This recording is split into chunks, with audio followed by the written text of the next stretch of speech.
Imagine having like a secret playbook, Mm. one that could seriously boost your Cub Scout Pack's membership, cutting through all the noise and really focusing on what works.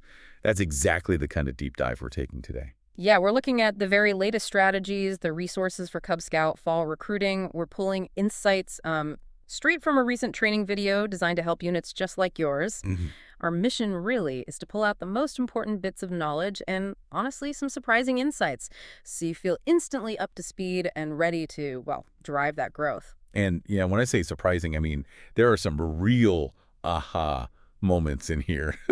You're going to find out about brand new incentive programs, the most effective ways to actually connect with schools, some critical deadlines that are coming up fast, and marketing tools that make a difference. It's all tailored to help you connect with new families and bring more kids into the adventure scouting. So let's jump in. Okay, so first off, we really need to understand why this fall season is so significant. The data is pretty clear. It shows that about 80% of all new Cub Scout members join between August and November. This isn't just a recruiting time, it's the peak season, the absolute critical period for your pack's growth. 80%. Wow. That's huge. Yeah. It really makes you rethink where you put your energy, doesn't it? It basically says that anything outside that August to November window, I mean, it's good for presents, sure, but it's not hitting the prime time for new recruits. It's a stark reminder to focus your strategy, your resources right here.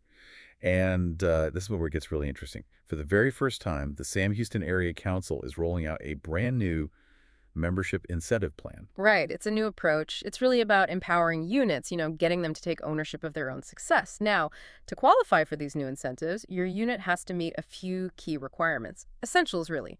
First, you need to attend specific training, like the session this info came from, or there's a council meeting coming up August 21st. Okay, that makes sense. Training first. What else is on the checklist? Okay, critically, you need to designate a new member coordinator. Now, this person can't be one of your key three leaders, but they must be a registered leader. And here's the big one. The absolute deadline for getting them listed in My.Scouting is August 1st. That's Yeah, just weeks away. August 1st. Okay, yeah, that's one you definitely highlight, put a star next to it. Missing that, it sounds like you miss out entirely on the incentives. Exactly. You miss that, you're out for the incentives. Beyond that, units have to use specific marketing materials like the new yard signs and social media stuff. We'll talk more about those later. You also need to host a volunteer-led sign-up night, ideally the day after a scout talk, and we'll define what that is soon. And finally, this is important for growth. You need to recruit one new registered adult leader for every 5 new Cub Scouts. For Scouts BSA, it's slightly different, one adult for every 3 Scouts. These aren't just random rules. They're set up to make sure your unit is actually ready to bring in and support new families effectively, give them a great start. That makes total sense. More kids means you need more adults for good programming. Yeah. So, okay, what's the timeline for counting these new scouts? And what are the actual rewards packs can earn? So the measurement period runs from August 1st to November 15th. That's when you're counting the new Scouts. And those volunteer-led sign-up nights, you really want to hold those within the first 5 weeks of the fall semester, so roughly by the end of September. As for the rewards, the incentives for Cub Scout packs. If you recruit 10 new Cubs, your pack gets 10% off Cub Scout Spring Adventure Camp in 2026. Recruit 25 new Cubs, and that discount jumps up to 20% off the same camp. A discount on camp. Yeah. That's a really good tangible reward for packs. Where can units find out more? Get the details. Yeah, there's a QR code mentioned in the training video that has resources. Or, the best bet is always just contact your district executive or someone on the membership team. They'll have everything. Sounds like a solid plan. Let's map it out. What's the strategic roadmap look like? What are the key milestones packs need to hit? Okay, so there's basically a 5-step plan. Step 1 is training, which, if you're listening, you're kind of doing now. Or you hit the August 21st meeting or your district roundtable. Step 2, and this is crucial, try to meet your school principals by July 31st. This is super important for setting up later events. So getting that principal meeting done before July ends, that's a huge priority. It's like setting your anchors for the whole season. Totally. Step 3 is getting your recruiting resources. The materials are available at the council office after July 16th. Just coordinate pickup with your DE or grab them at your district roundtable on August 10th. Step 4, schedule your first sign-up night by August 15th and make sure you actually hold it by September 30th. Some schools don't want you in the first couple of weeks, which is fine, so really September works, but definitely get it done by the end of that month. Right, and is there a plan for a second chance? Second sign-up night, maybe? Exactly. Step 5 is schedule your second sign-up night by September 16th and hold that one by October 30th. And good news, there's going to be an online playbook with all these tips and dates posted on the Shack membership website. That's the Sam Houston Area Council site for membership stuff. An online playbook. Nice. That'll be super helpful. Hmm. Okay, let's dig into school engagement, because honestly, that feels like where recruitment often lives or dies, right? What's the best way to handle those really important principal visits? Yeah, those principal visits are the foundation. Timing-wise, principals are often back in their schools a few weeks before the school year officially starts, even before teachers return. That's your golden window. When you go, definitely invite your district executive. They're the pros on scout talks, sign-up nights. They can help guide the conversation, add that official weight. Okay, so the principal visit is the linchpin. But walking into that meeting, how do you make the most of that short time? What's the key message that really connects? You want to start by framing it as partners in education. Talk about how Cub Scout activities actually align with the school's the Texas Essential Knowledge and Skills. You can share these things called principal pie cards. They're like pre-made visual summaries, quick data points showing how scouting helps their students and aligns with their goals. The main things you're asking for are, first, a 3 to 5 minute scout talk during the school day to get kids excited. And always connect that talk directly to the sign-up night. Say, we'll see you tomorrow at 6 p.m. in the cafeteria. Also, and this is really important, ask to hold the sign-up night at the school. It's neutral ground, familiar, much more welcoming for families. Oh, that makes so much sense. Yeah. Using the school itself. That lowers the barrier right away for families who might be unsure about going somewhere new. Mm-hmm. What else should PACs ask for during that meeting? Definitely ask for a table at their Meet the Teacher night. And confirm the school's enrollment size. You need that to order the right number of flyers. And don't forget this, always ask how your PAC can help the school with service projects. Show them you're there to give back, too. It builds that partnership. Okay, this next part is really interesting. Let's talk about how we recruit matters. The source material, the training video, had some really eye-opening data here. What did the infographics show about what actually works and maybe what doesn't? Yeah, this How We Recruit Matters section, this is critical. A lot of PACs just guess what works, right? But this data cuts through that. And it shows pretty starkly that not all recruiting efforts are equal. Some are. Well, frankly, a waste of volunteer time, just sending flyers home, even digital ones. You might get 1 to 3 families at your sign-up night. That's it. Yeah. Meet the Teacher night alone. Maybe 5 families. The real impact, the thing that gets boots on the ground, is doing scout talks inside the school. So it's not just if you do a scout talk, it's how you do it. What are the different ways and which one actually gets the best results? Exactly. You nailed it. So general assemblies seem easy, right? Hit everyone at once. But they're usually disruptive for the school, kind of intimidating for the presenter, can get chaotic. And the turnout, still just 1 to 3 families, lunchrooms, you spend like 3 hours there, might not even get a microphone, kids aren't really paying attention, maybe 12 kids show up. Gym visits, you can reach several classes, but it takes up your whole school day. Not very efficient. Okay, so none of those sound ideal. What's the gold standard then, the method that really moves the needle? The gold standard, hands down, is classroom-to-classroom visits. Now, I know it sounds like a lot doing the talk maybe 35 times for a big school, but it is by far the most effective. You can actually get it done in about 45 minutes to an hour if you have help, like counselors knocking on doors ahead of you. You could even have 2 or 3 people doing talks at the same time to speed it up. This method consistently gets the best turnout for your sign-up night, which means the best turnout for new Cub Scouts, period. That's really powerful data. I bet some leaders hear 35 classrooms and think, whoa, that's intense. But it sounds like it might not be as bad as it sounds. And you can probably use this data with principals, right? Explain why classroom to classroom is better for you, but maybe less disruptive overall for them than a big assembly. Okay, so besides the talks, the other big school touch point is Meet the Teacher night. How do PACs make the most of those connections? Yeah, Meet the Teacher is key too. First, plan ahead. Get permission from the principal way beforehand. For the setup, have a table right near the main entrance, friendly adults in uniform. Maybe you have some older scouts BSA there helping hand out flyers. It looks great. Key materials. Definitely flyers. A sign-in sheet is crucial. QR codes are highly recommended here. They make data capture fast and accurate. Have them printed, posted even on a little card to hand out. Maybe have a tablet as backup. Or just plain paper. Paper applications too, just in case. Some giveaway items maybe. Pens, stickers. And a display board. Show off a year in the life of a Cub Scout, camping, fishing, hiking, Pinewood Derby pictures, make it look fun. That sounds like a really inviting setup. What about actually talking to people and the follow-up? Engage families quickly as they walk by. Introduce your pack, keep it brief, and crucially, invite them to your sign-up night. But here's a pro tip. If you get any names and contact info call or text them right away and invite them to your very next pack meeting, don't even wait for the sign-up night. That immediate touch point can make a huge difference. Oh, and get your whole pack involved. Tell your current scouts to wear their pack t-shirts or uniforms to school that day. It boosts visibility like crazy. Okay, let's zoom in on the Scout Talk itself. We know classroom to classroom is best, but what makes a perfect Scout Talk actually work in those few minutes? Right, the execution matters. First, practice, practice, practice. Seriously, rehearse it multiple times, even in the car on the way to the school. Keep it short and lively. Aim for 3 to 4 minutes. Any shorter, kids forget. Any longer, they tune out. Be energetic. Move around the room a bit. Get them involved. Use interactive things like raising hands for fun activities. The training mentioned a boom, boom chant or something. What about props? Should packs bring stuff? Props can work, like a model rocket or something simple and scout-related, but remember that time limit. Don't get bogged down. And here's a key tip based on, actual learning science. Repeat the important info 3 times. Focus on when. Tomorrow at 6 p.m. Where? In your cafeteria. And this one's important for inclusivity. Who to bring. Instead of just mom and dad, say mom, dad, aunt, uncle, grandma, grandpa, whoever takes care of you. Oh, I like that phrasing. Whoever takes care of you. Yeah. It's really inclusive. Make sure everyone feels welcome. Any other etiquette points or things to definitely avoid during the talk? Yeah, have the kids thank their teacher before you leave. You should arrive early yourself. Be ready. And maybe most importantly, stay on script. Don't get pulled into individual chats or start answering random questions during the talk. Just redirect everything to the sign-up night.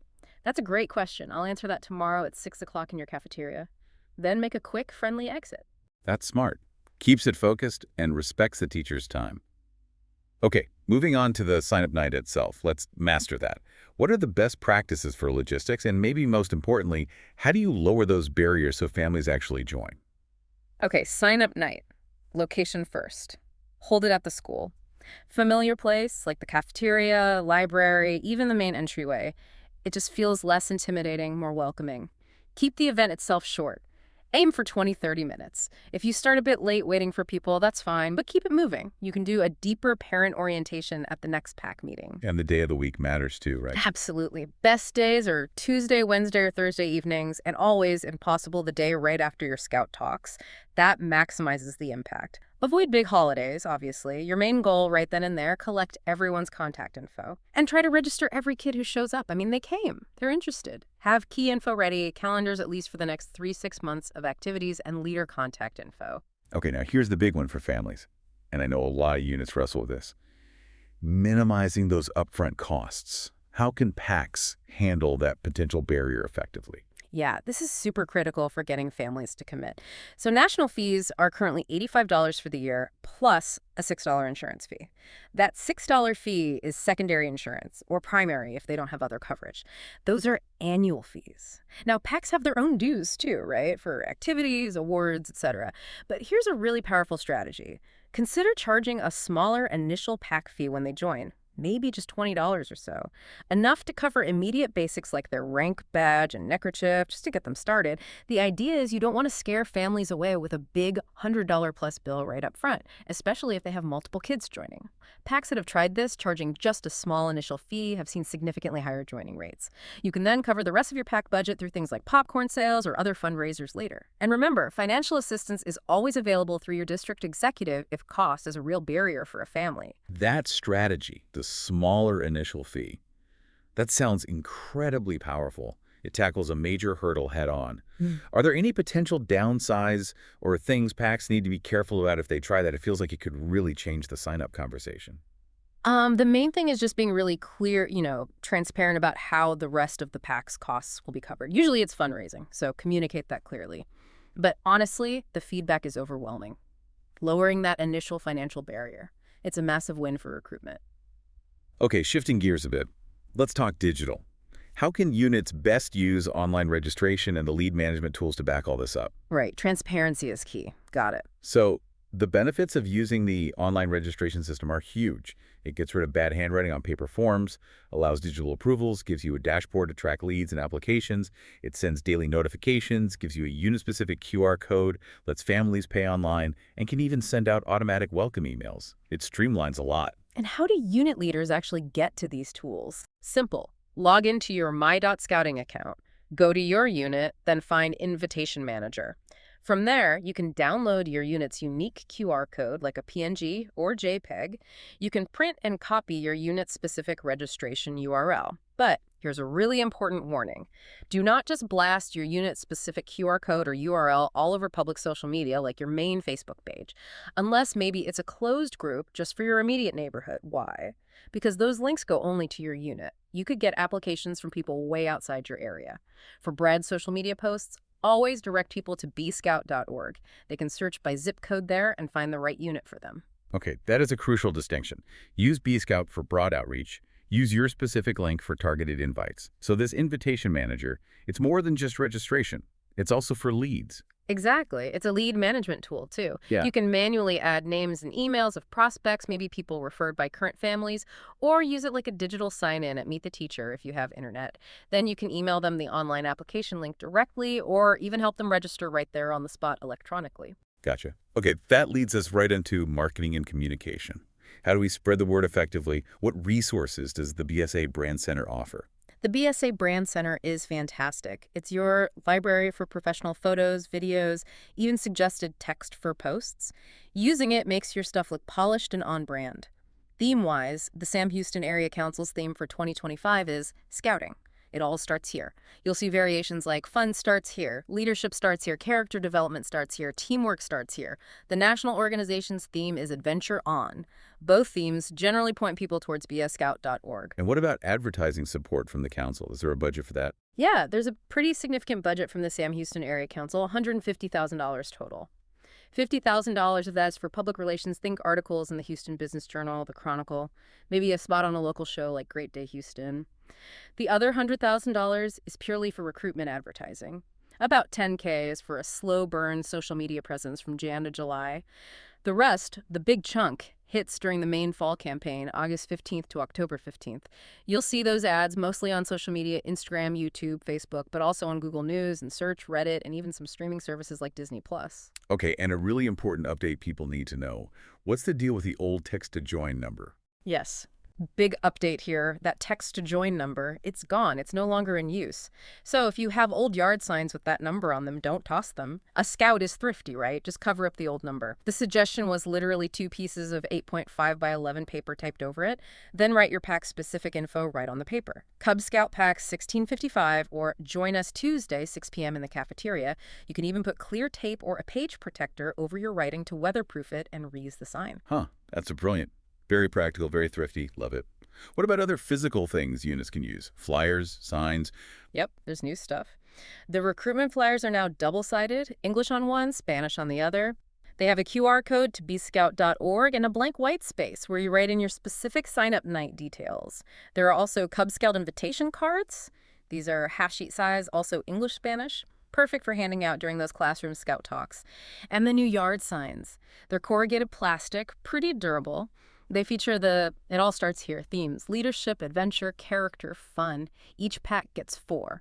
And they have space for you to write your pack number and sign-up info. Okay, good materials. Beyond those specific items, what about broader communication strategies? How can packs get the word out more generally? Check out the shackbsa.org media deck. That's the council's media kit page.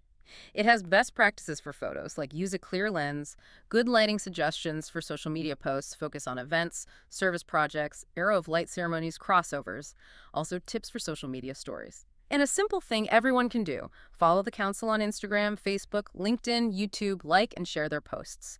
That's easy grassroots marketing, helps spread the official message. Also, don't forget hyper-local platforms like Nextdoor.